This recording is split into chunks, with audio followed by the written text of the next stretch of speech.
So we've got a 20-minute video to start the webinar today, and then we've got a live Q&A session after that with our panel, and you can see the panel of speakers listed on the holding slide we've got up. We're really lucky, we've got some team members from policy, funding and evaluation today, so please think about the questions you'd like to ask them, and you can use the question and answer function to do so.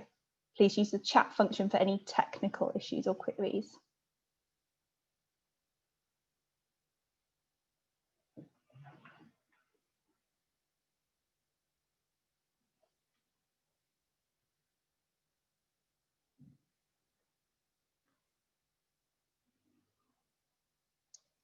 So I think we've got a really good number of attendees and we'll probably get started. So if we could start the video, please. As I said, that's about 20 minutes and then we'll have the live Q&A, and you're welcome to submit questions during the video.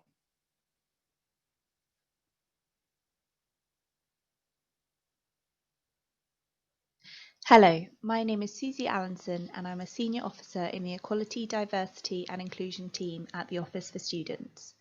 Welcome to today's webinar on the new mental health funding competition that the OFS has recently launched. This webinar will comprise a video detailing key information on the bid and assessment process, eligibility, priorities and criteria, and evaluation.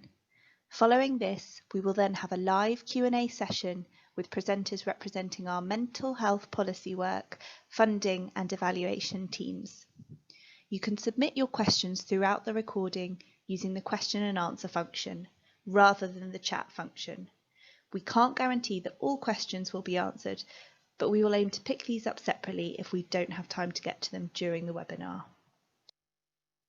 The Department of Health and Social Care has provided £1 million of investment to the Office for Students for this funding competition.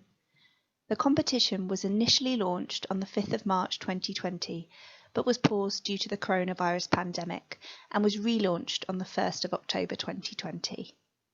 The aims of this competition are to explore innovative approaches to tackling some of the barriers and challenges faced by groups of students who may be more at risk of poor mental health, develop and test approaches that enable a more joined-up service between the higher education and health sectors, test and share effective practice across a wide range of different providers and contexts, and complement existing work delivered through our Mental Health Challenge competition, which was launched in 2018. The deadline for bids is 5 p.m. on the 7th of December this year. The OFS will conduct their assessment process through December to February 2021, with decisions communicated to bidders in March or April 2021, and funding will commence and project activities must begin in May 2021. Projects will span 2 years and OFS funding must be spent by the 31st of March 2023. Final evaluation and reporting must be complete by the 30th of June 2023. You can find all these dates in our bidding guidance on our website. This funding opportunity is open to higher education providers who are in the approved fee cap category of the OFS register as at the 1st of October 2020. We're looking to reach a diverse pool of providers that are now registered with the OFS and are really keen to see a diversity of providers represented in the portfolio of funded projects. Providers may only submit and lead one bid, but they may be involved in one further bid as a partner. Other organisations can be partners in proposals, but the project lead must be a higher education provider that is eligible for OFS funding. Bids will need to demonstrate clearly what all partners will contribute to the project, the nature and scope of their involvement, the investment they are contributing, and how the collaborations will work successfully if they are funded. We expect all projects to have at least one partner, but this does not have to be another higher education provider. For example, partners could include health agencies and third sector organisations. The proposal must be coherent with all partners having a strategic interest in the activities, and there must be full commitment to the project.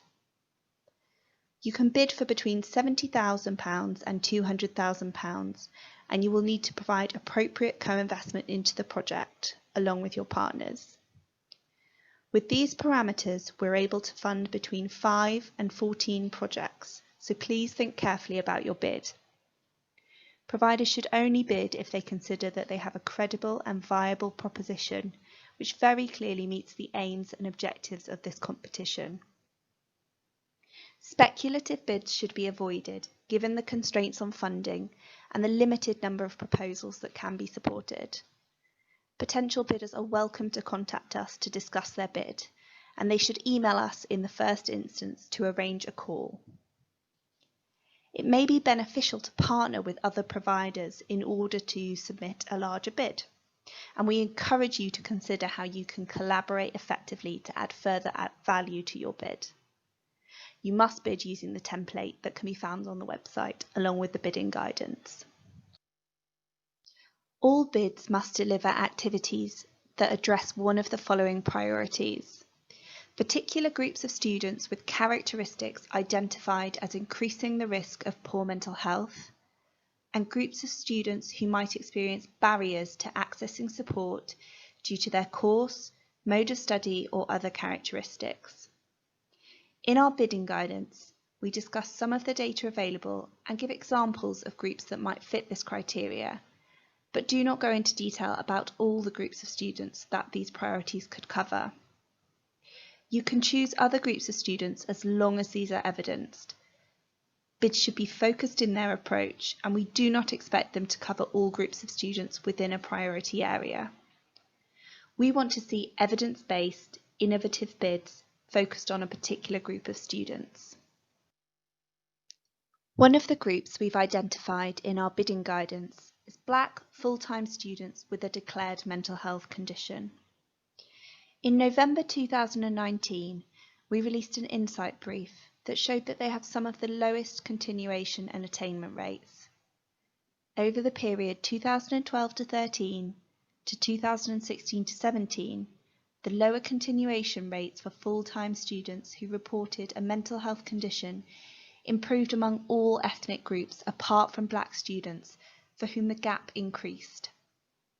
Across all ethnic groups, full-time students were less likely to receive a first or 2-1 if they reported having a mental health condition. Black full-time students had the largest attainment gap of any ethnicity group. Black full-time students with a reported mental health condition had an attainment rate 5.8 percentage points below that of all Black full-time students. The degree attainment gap between Black and white students with a mental health condition is extremely high at 26.8 percentage points. The deep dive into our access and participation dataset also indicated that there are different declaration rates for different groups. There are substantial gaps in outcomes across the student life cycle for particular groups with declared mental health conditions, particularly when focusing on ethnicity. Furthermore, there are gaps in outcomes within as well as between groups. This is sector-level information and doesn't tell the story of what's happening at your institution. The quantitative data demonstrates that there is a gap, but it doesn't tell us why this is the case or how to reduce the gap. Bids for this funding competition will be assessed against the following criteria. A. Clear evidence of a strategic approach across the whole provider to improving mental health outcomes, and this should be underpinned by active and effective senior leadership and governance. This is an essential underpinning for all the higher education providers that are named in the bid. B. Delivery of value for money, and this should be demonstrated by appropriate level of co-investment, scale of deliverables and intended outcomes, anticipated effectiveness of the proposed approach, and potential learning for the wider higher education sector and our policy development. C.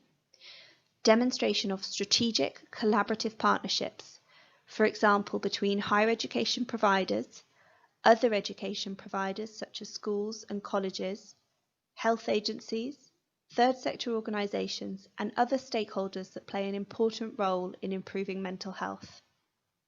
By the launch of the project, all partners must have formal arrangements in place that set out the responsibilities of each partner and ownership of any outputs developed as part of the project.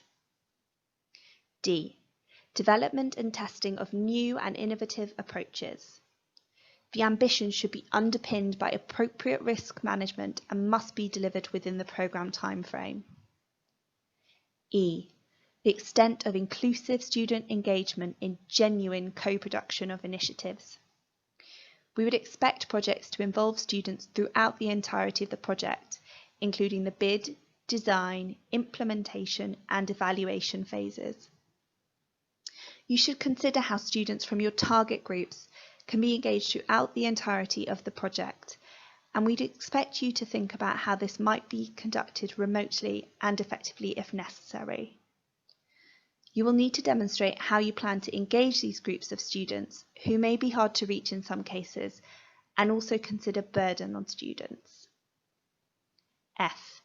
Demonstration of a rigorous approach to the design of the project and the evaluation of its success, including the ability to evidence the impact and outcomes. We want to see the ambition and likelihood that the activities will secure a significant change in current practice and continue to sustain improved outcomes over the medium to long term. G. A clear focus on addressing issues around the lack of integration and connectivity between health agencies and higher education. In addition to addressing one or more of the priority groups that we've identified, the Department of Health and Social Care is particularly interested in bids that demonstrate innovative and technological approaches to addressing these issues in line with the new NHS drive for digital transformation and improvement in mental health support.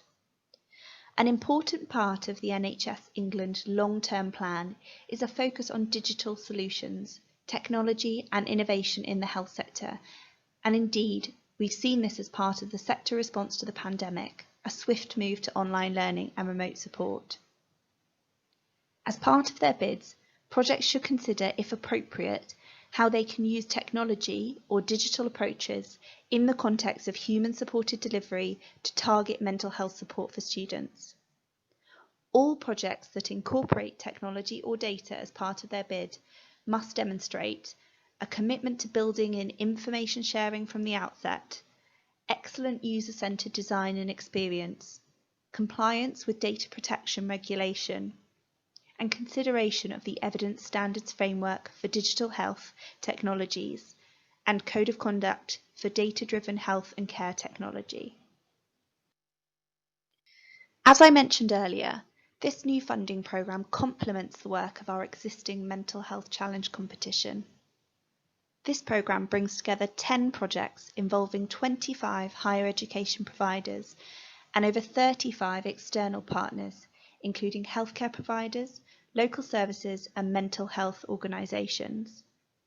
Here are some of the examples of some of the partners that the Mental Health Challenge competition projects are working with on the right-hand side of the screen. At the beginning of August, we published a report into the impact of the coronavirus pandemic on the projects and how they have adapted their delivery. At the beginning of September, we published early findings from the programme.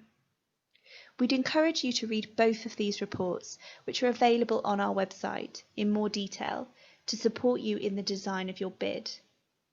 The early findings report particularly shares some of the challenges and enablers that projects reported in the implementation of their projects, such as recruitment, staff capacity and procedural issues which cause some delays. The recommendation in the report is that projects should build in plenty of time at project inception to overcome these hurdles. Another challenge was the limited capacity of students' union representatives, which was a barrier to student engagement. The recommendation here was to ensure students' unions are included in planning discussions and are properly resourced within project plans to ensure that they can fully engage. The report also found that partnership working is helping to pull in greater expertise to inform support for student mental health, which has benefited the service design of projects. The key aim of evaluation is to explore and assess what works, why, and in what context.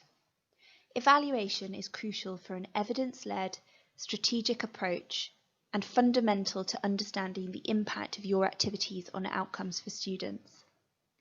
There are many benefits to evaluating, including to understand what works well and what isn't working well and could be improved, develop your knowledge of whether and how activities are effective, test new and innovative approaches, inform future practice, demonstrate the value of any impact at individual, provider, project and national levels, demonstrate value for money, develop and contribute to the sector's knowledge. Evaluation should identify good practice for wider adoption, validate good practice interventions and the necessary conditions and practices to facilitate them, and identify whether and how good practice can be replicated, transmitted, and embedded across a diverse range of providers. Projects must provide a robust project-level evaluation strategy and plan within their bids. We've provided extra guidance on evaluation in Annex B, which can be found alongside our bidding guidance on our website, as this is an integral part of all projects, and you should make sure that you review this document thoroughly. In addition to the project level evaluations, we intend to run a programme level evaluation. This will take place over and above individual project level evaluations, although these will feed into the programme evaluation. The key aims of the programme level evaluation are to identify outcome indicators, successes, challenges and effective practice across the portfolio and generate evidence and insight about intersectional approaches to target mental health support for students. It is a condition of funding that successful projects must fully engage with the programme level evaluation to collect and share relevant data and work with the evaluators in a transparent way. This will allow us to provide detailed analysis and share learning for the benefit of students and the wider higher education sector. Successful projects will also be expected to actively participate in the programme network with other projects. The evaluation should run throughout the lifetime of the project and be proportionate in time and resource to the overall activities proposed. The project must be designed to be evaluated, and the evaluation methods should be appropriate to how the project is designed. In your project bid, you must specify meaningful and measurable outcomes that your project can deliver, and identify its long-term impact on students, and you must be able to demonstrate what it is you want to understand through your evaluation. We acknowledge that there may be some changes as the successful projects are confirmed and collaborative work is undertaken with the OFS programme level evaluation. We really encourage you to think about how a partnership can involve sharing expertise and resource for evaluation. As part of your evaluation and in the project bid, you must include any evaluation, research, reporting mechanisms and monitoring already in place to test existing approaches and how these can be enhanced or scaled up for new activities. The baseline data you will use to determine whether your project has been successful in meeting your identified outcomes.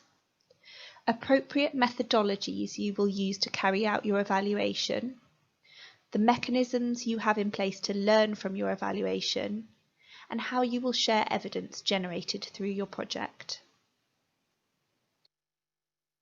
As mentioned earlier, Annex B includes some more detail about key considerations and how you may want to approach your evaluation, but there are also lots of resources available online.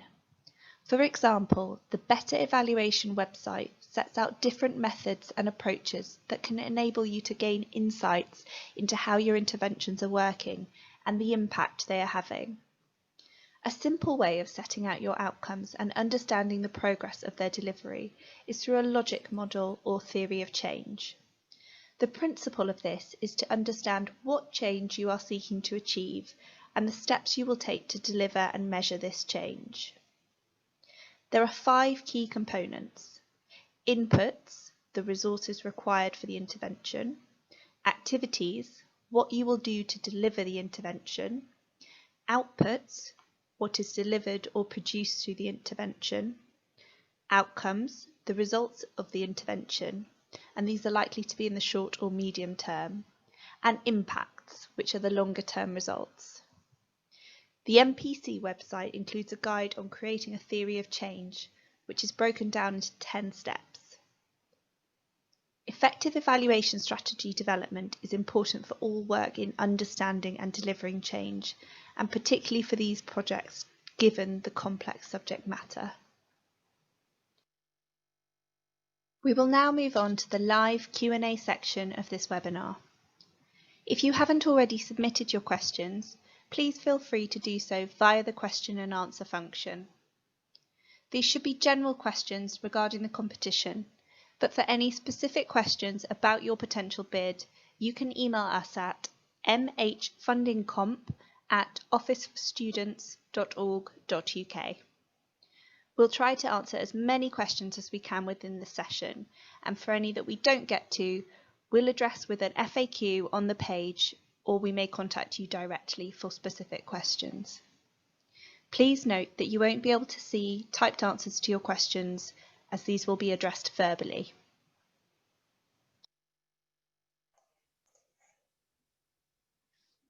Okay, so thank you very much for watching that video.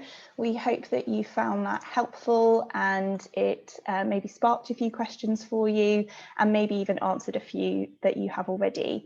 So we're now moving on to the live section of the webinar, and I'd like to ask my colleagues Emma, Matt and Alex to turn on their webcams and their microphones. So you might notice when Alex speaks that her camera is a little bit blurry. That's not a technical issue on your side, so don't be concerned. That's what we're seeing as well. If you haven't already submitted questions, we've had some really good ones in. Please do so via the Q&A function.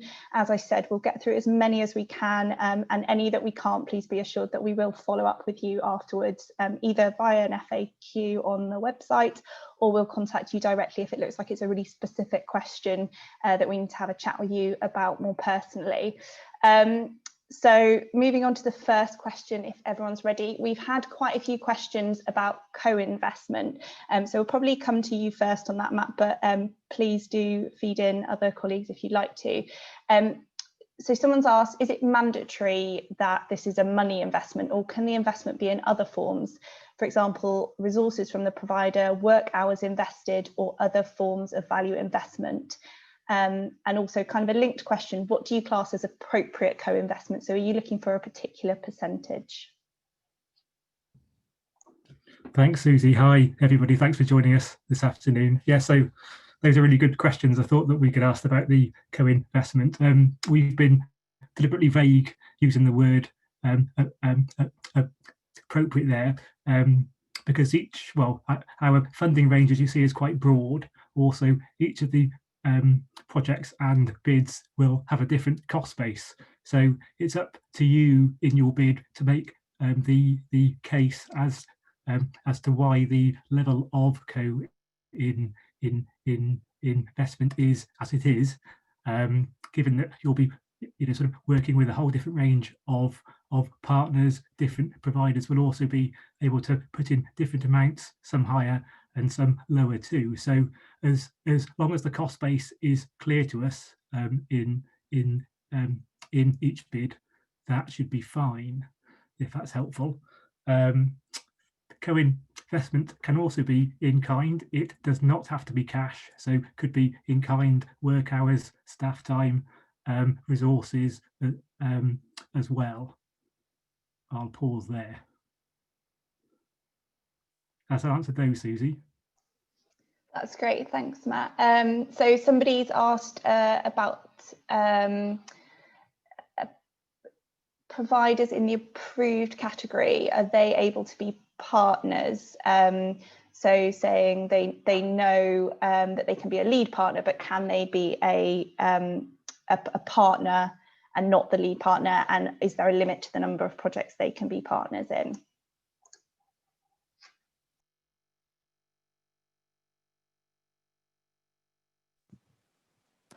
So I'm happy to pick that one. Emma Douthwaite, Safeguarding and Welfare Manager.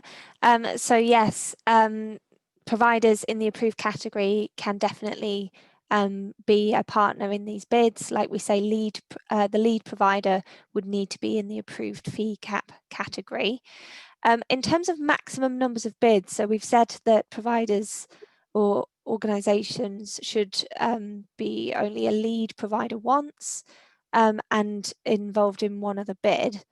If you're just looking to be partners, I think the question is more, if you were to be successful for say 2 or 3 different bids, are you going to be able to fulfill all the commitments that you've made in those bids? We don't have a set view of a certain number of partnerships that you can be involved in if you're not a lead provider, but you should definitely be considering, if all are successful, are you able to appropriately be involved in those and as you kind of committed in the project bid. I'll just pause again in case Matt wanted to say anything else, but otherwise happy to move on. Susie. Matt shaking his head. I think in our bidding guidance, we advise that you can be a lead on one bid and be a partner in one further bid. So I think we advise you'd be in a maximum of 2 bids total. So we've had a question which I think is for the whole panel. So perhaps if we can start with you on this one, Alex. There's a few parts to this question which I think different members of the panel will be able to answer. So someone's asked, please can you say a bit more about what you expect in regard to demonstration of outcomes in the evaluation? And then kind of more to the funding side, what proportion of the bid can be evaluation? So perhaps if we can start with you there, Alex, and then move on to other colleagues. Okay, apologies again for the blurriness. It's a toddler-related technical issue. I will see if I can kind of interpret what that question might be getting at. And if it isn't, please ask the question again. So we want all of the projects to be designed with really clear outcomes, to be designed in such a way that they're clear about the change that they want to make. For the overall programme, we've identified 2 core areas and priorities that we want all of the different projects to address, and they're relating to preventative strategies and access to support, broadly conceived. And so in terms of the outcomes that you want to measure in your evaluation, they're the outcomes of your project, right? So you need to be clear as you're designing your project, what are the changes that that project is going to bring about, and through your evaluation, how you're going to measure that. Susie highlighted the importance of taking a theory of change approach to this, and I would say how you will demonstrate your outcomes through your evaluation work will be born out of and generated through your theory of change work, and that each of that is going to be specific to every one of your different projects, right? Is that clear, or was that very academical?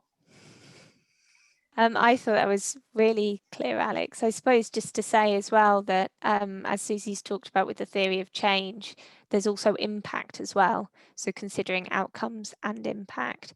And because of this delay, because we paused this funding round because of the COVID-19 pandemic, the funding will now run across a full 2-year period.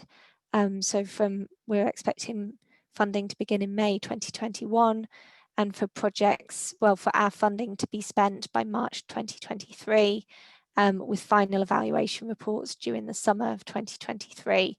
So that gives a really long time to develop programs that really focus on outcomes. So if there were shorter programs, I think it would be harder to think about what are the outcomes that you're seeking to achieve. But I think in a 2-year period, while we won't necessarily see the gaps in attainment rates between Black students with a declared mental health condition and their peers you may not be able to evidence that within a 2-year period. That's the kind of very long-term impact that we'd be looking at, the type of thing that we'd be looking for projects to be focusing on. But what are the interim outcomes that you're looking to achieve? What are the short to medium term outcomes that you can achieve through this 2-year project?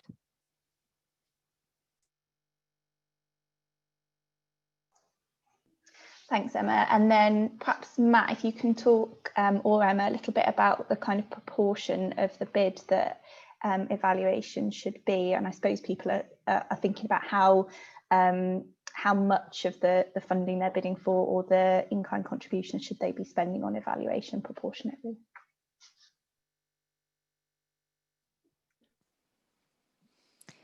So I'd say this question is kind of, how long's a piece of string? It really depends, which may not be helpful to some listeners, but it really depends on what you're seeking to achieve, what the evaluation you're designing is, potentially if you have evaluation expertise either within the lead provider or some of the partners, that might make it cheaper and easier to do.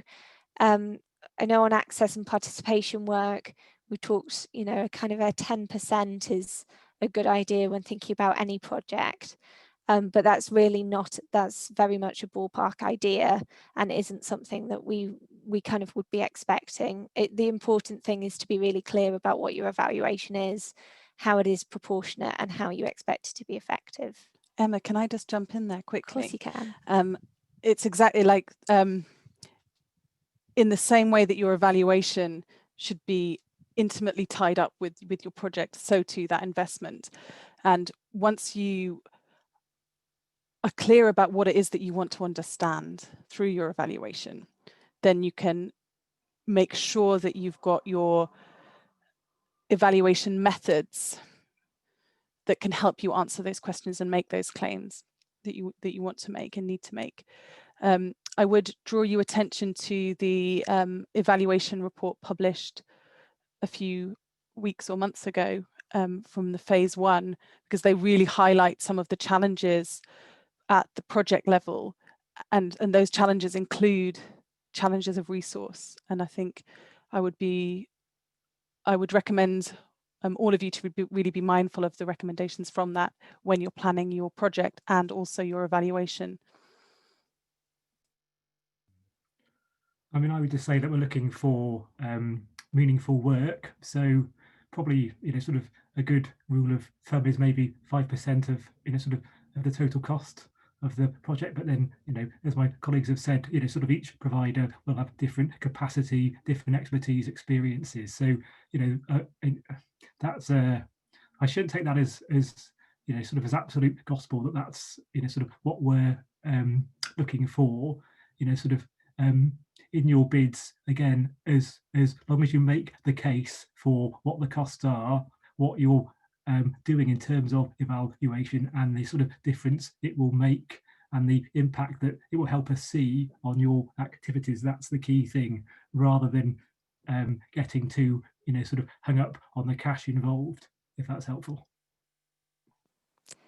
I think just to add to that, it's a slightly different point, but it is related, that we're clear that the projects we're funding are focused on delivery, so not research projects. So we recognise that there can sometimes be a bit of debate about what counts as research and what counts as evaluation. Really, as Alex has been talking about, we're looking at evaluation where you are setting out from the beginning the change you're seeking to achieve, the outcomes you're seeking to achieve, and then working back from there, and that being evaluation rather than research into, for example, into different student groups.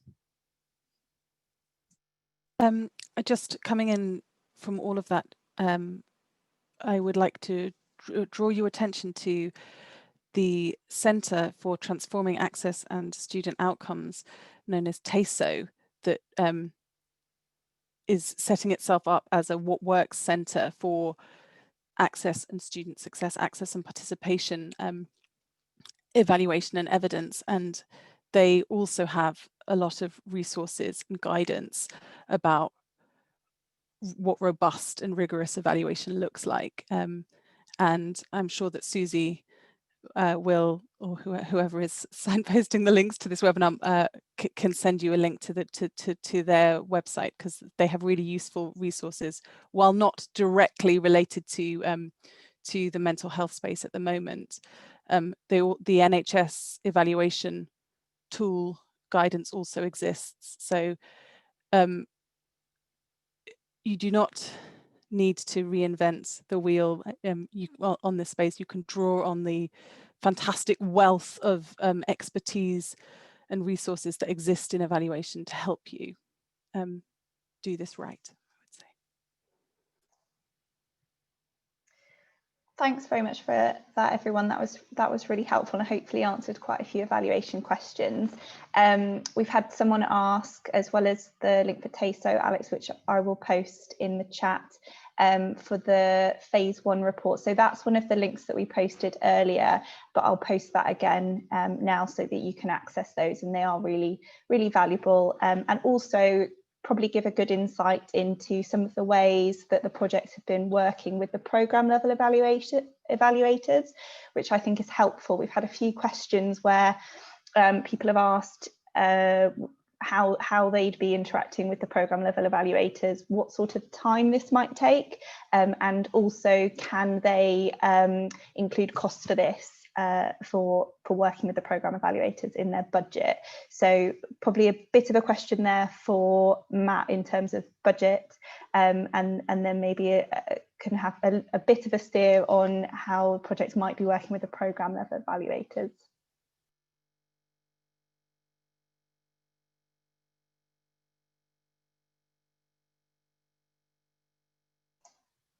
Not sure. Are you still there, Matt?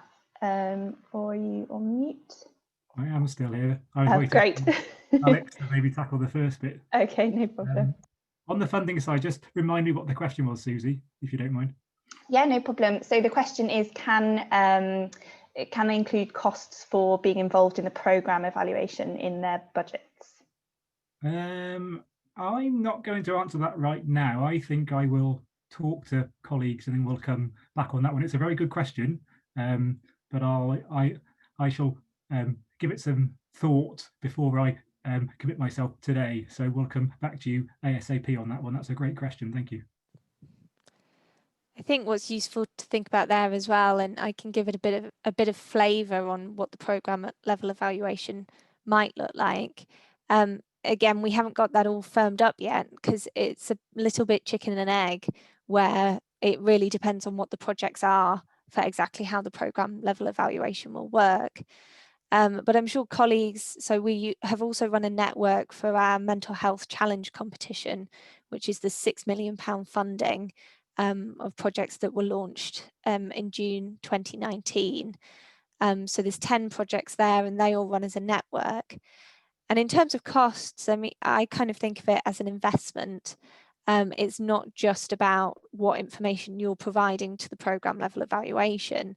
The evaluators are also able to support and provide coherence in the evaluations between the different projects as well. In terms of the network, we currently meet 3 to 4 times a year, more like 3 times a year, I think. And I think at the moment, we're meeting remotely because of obviously the pandemic and travel restrictions. But again, that's an opportunity for the network to get together, to support each other, to come with different challenges that they're facing. And I hope, as you can read from the reports, that the programme evaluators for the Mental Health Challenge competition, Wave Hill, have produced those 2 reports on the early findings report, and also the changes to the projects because of the pandemic. And so it kind of flows together, where it's not just an investment from the projects. I think there's kind of a lot of value added from both the programme level evaluation and also the network as well.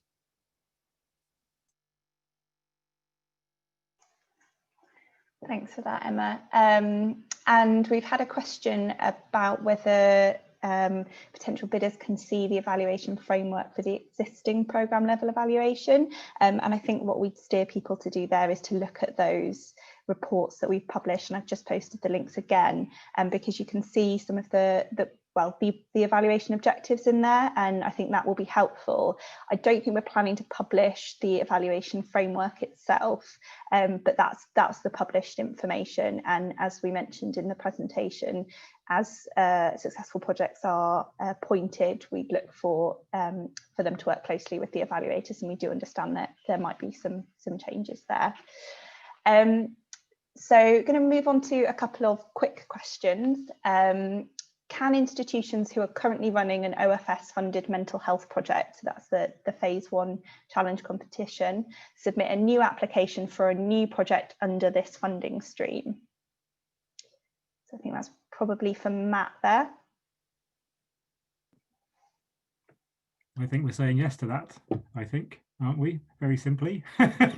We are. Yes, that's fine. Yeah, I think the important part of that question is that it's a new application and it's kind of a new project. So it's not kind of supplementing the funding that's already been given. Is there anything you wanted to add there, Emma?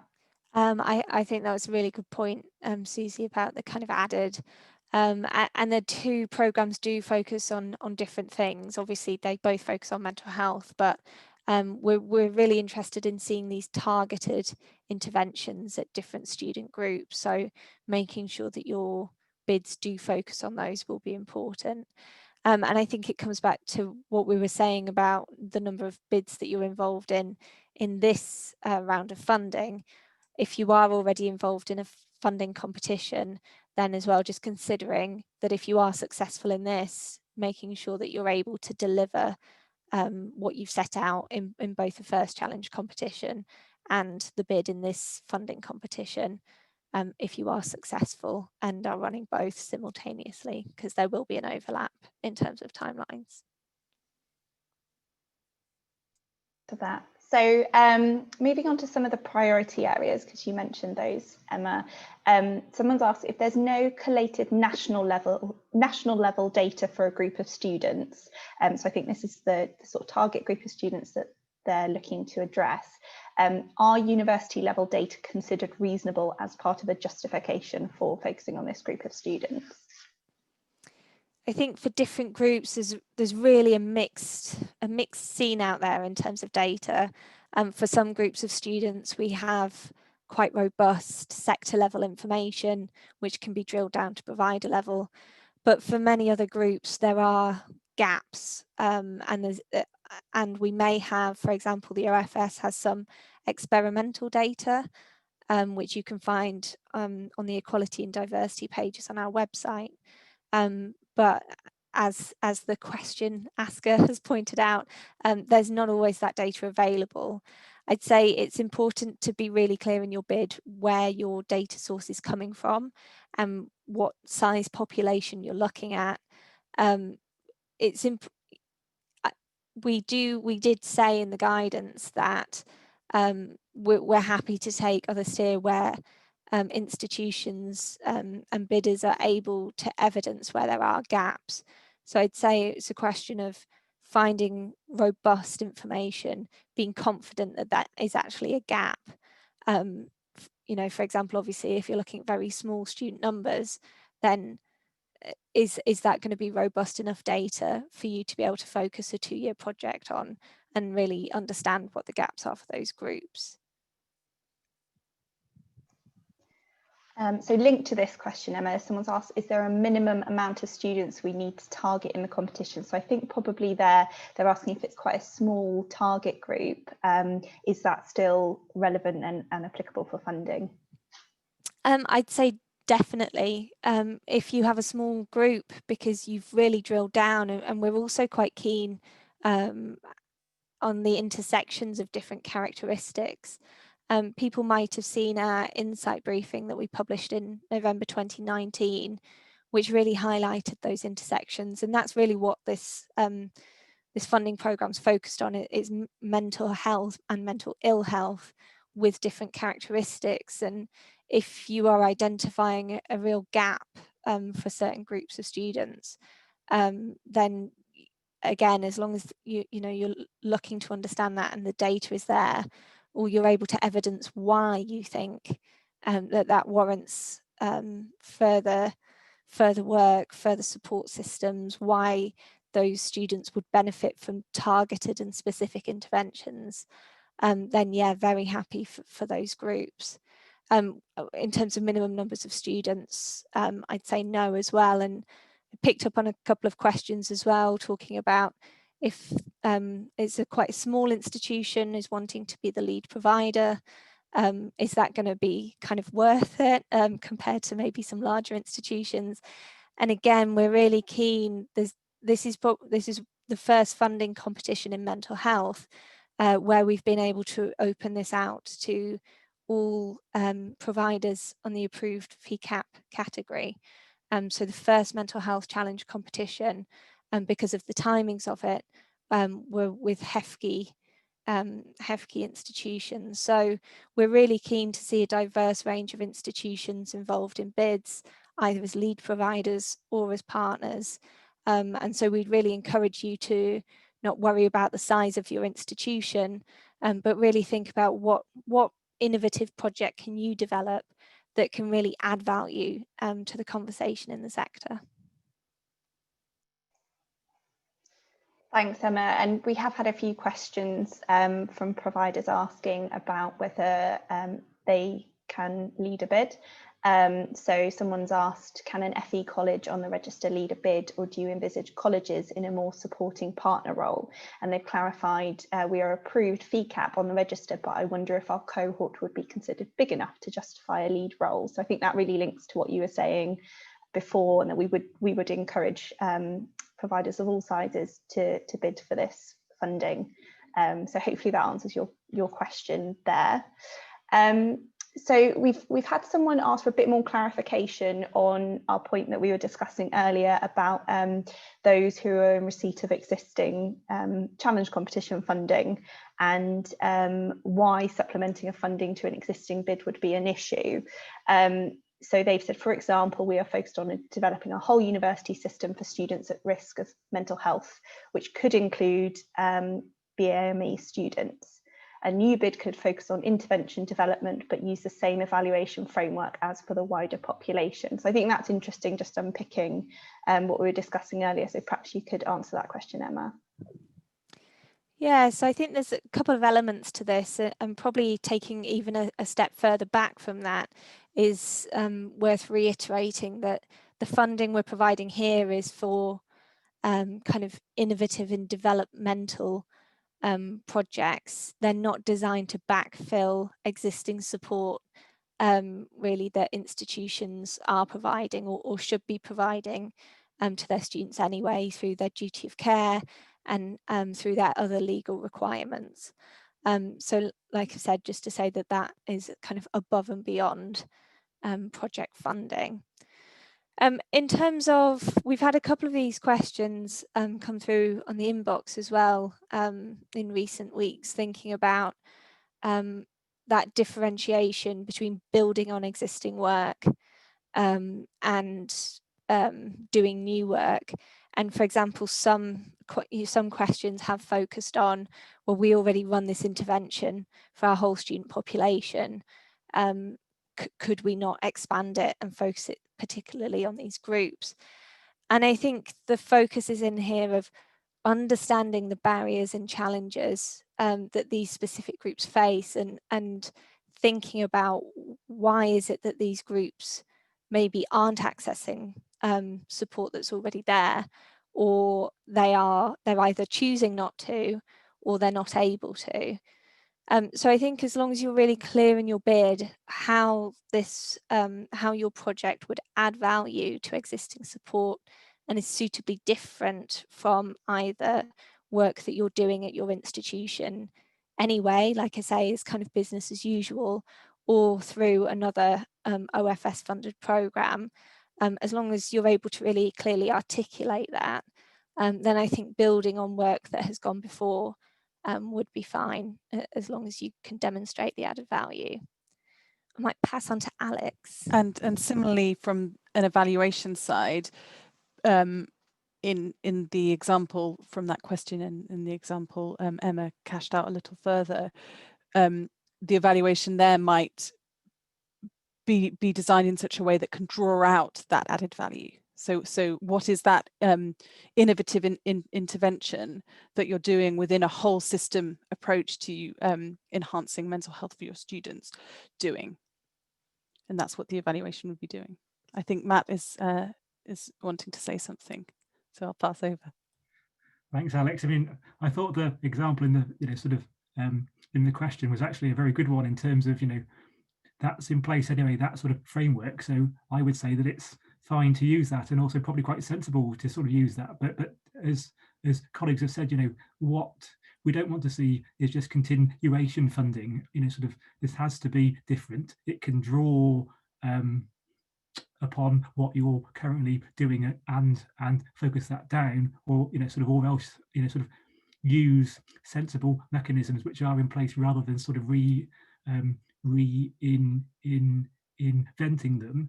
But sort of if we saw sort of a proposal to just continue something, then sort of I think that's probably out of scope for what we're trying to do here, I would say.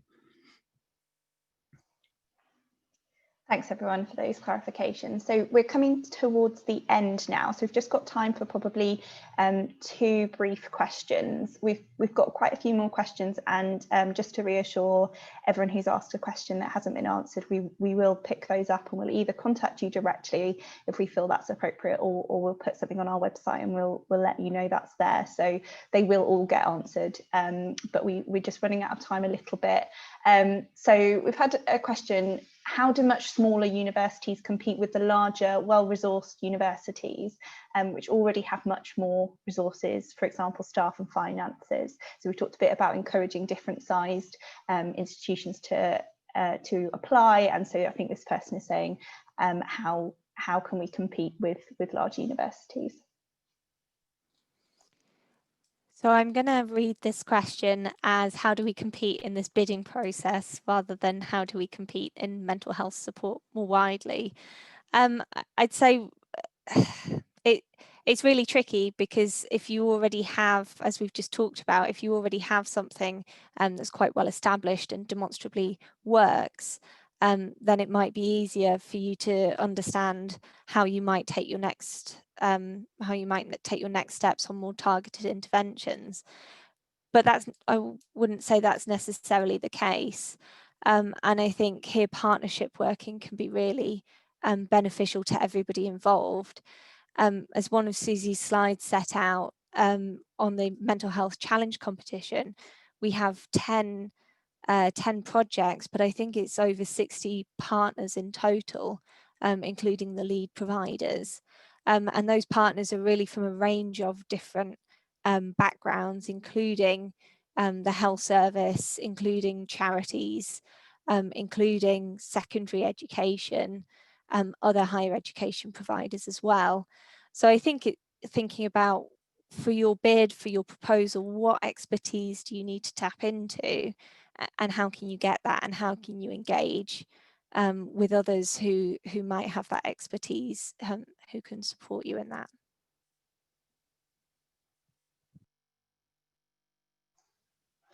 Thanks for that, Emma. And then I think probably the last question, is it primarily digital and technology solutions that the competition is looking for, or would they consider ideas outside of these types of interventions? So I'm happy to pick that up as well, but Matt and Alex are obviously very welcome to join in. In terms of the digital element of it, so we've asked bidders to consider, if appropriate, where they can use digital. I think we all are in a very different place, even from when we originally launched this competition back on University Mental Health Day in very early March.